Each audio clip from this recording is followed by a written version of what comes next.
In a small village nestled between towering mountains and lush green fields, there lived a stonecutter named Ramesh. Every day, he toiled under the scorching sun, chiseling away at large rocks to shape them into fine sculptures and sturdy building materials. Though he was skilled in his craft, he often felt discontented with his life. One day, as he was working near the village palace, he saw the king passing by in a grand procession.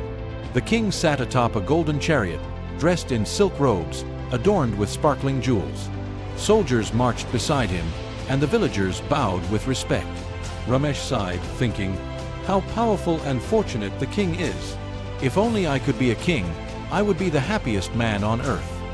As fate would have it, a mystical spirit heard his wish. Suddenly, Ramesh found himself transformed into a king.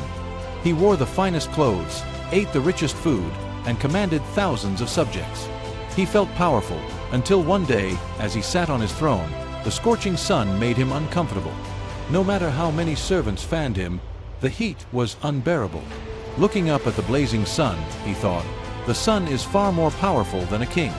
If only I could be the sun." In an instant, his wish was granted, and he became the sun.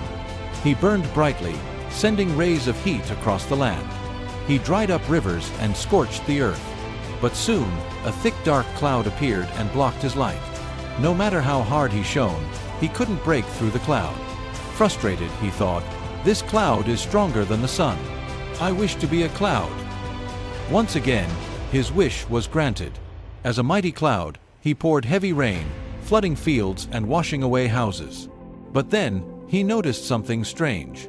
No matter how fiercely he rained, the mighty mountain stood unmoved. Amazed, he thought, "That mountain is stronger than me. If only I could be a mountain." His wish came true.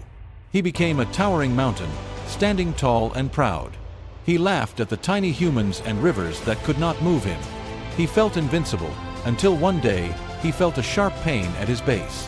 Looking down, he saw a small stonecutter chiseling away at his surface.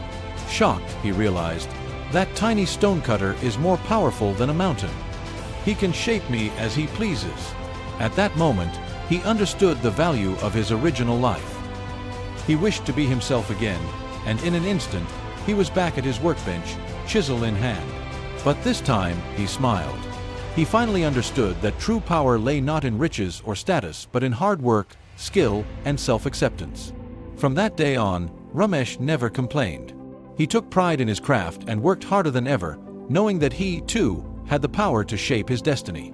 Moral of the story: happiness does not come from being someone else.